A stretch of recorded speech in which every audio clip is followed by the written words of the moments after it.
Hi guys, what is up?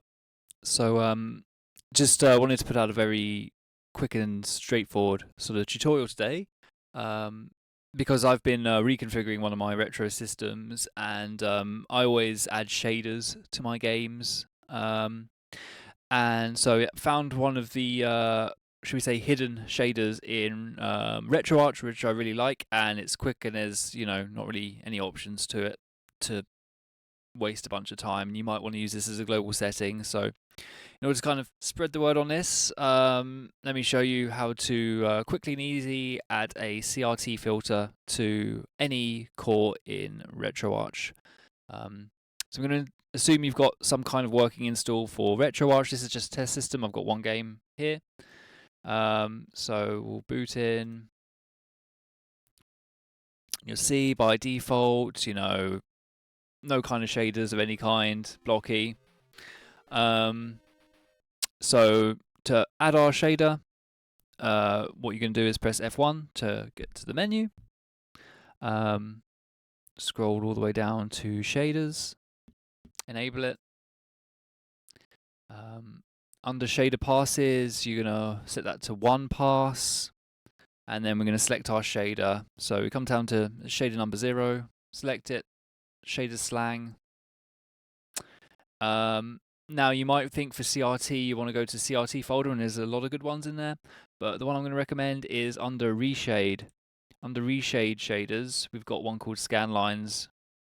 Apply the changes, and boom, fairly decent Scanlines. That for me, this is a 2K monitor. It worked really nicely on my 720p mini NUC that I made for just sort of Neo Geo. And if you see under shader parameters, you really have like only one setting is how dark do you want these scan lines. I turn it down to like 45 sometimes, but you can make it darker or lighter. Basically, this is going to be how prevalent the scan lines are. If we press F1 again, you see that it's going to give a bit of a scan lines without it being too aggressive. On 2K monitor, you might want to bump this up, I suppose. Let's try it at 60. I think this is a decent option without having to mess around with it too much.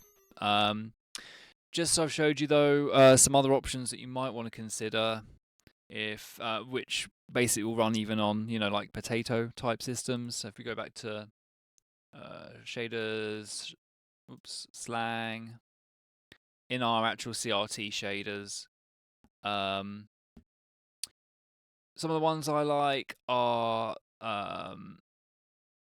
this Mattias one. It's a bit more, shall we say, taxing on your system, but that's quite a good one.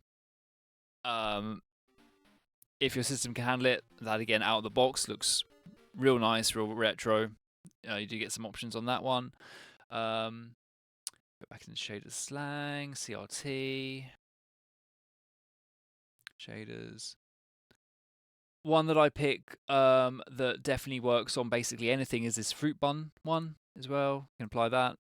You see similar kind of deal with frutbunn. You can choose to toggle, for example, the screen curve on and off with this one. So say you don't want it curvy, turn it off. And basically, let me see if we've got one more that I can show you that I tend to pick. If we go to shader slang, CRT, shaders. It might have been this nobody one I renamed it actually, sorry. So yeah, it was this. I think it was nobody. This has a bit more options, but again, even out the box, you got a nice decent CRT looking shader. So I'd say one of those three are really good choices without you having to try and error everyone. Now, what you want to do is, if you've tweaked options, you go to save preset and you'll name it something. So imagine I'd tweak some options and we'll save this core preset, shader preset as, and then call it whatever you want. 1, 2, 3. But generally speaking, what I do is I save a core preset And so now anytime any game launches for the same system, it's going to launch with this shader. If you're going to want the same shader just for all your systems and set it once and forget it, you'd go and save it as a global preset.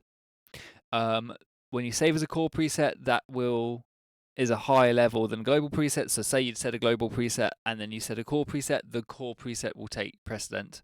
And then the game preset, if you just want one game to have your shader, that'll take preset over that.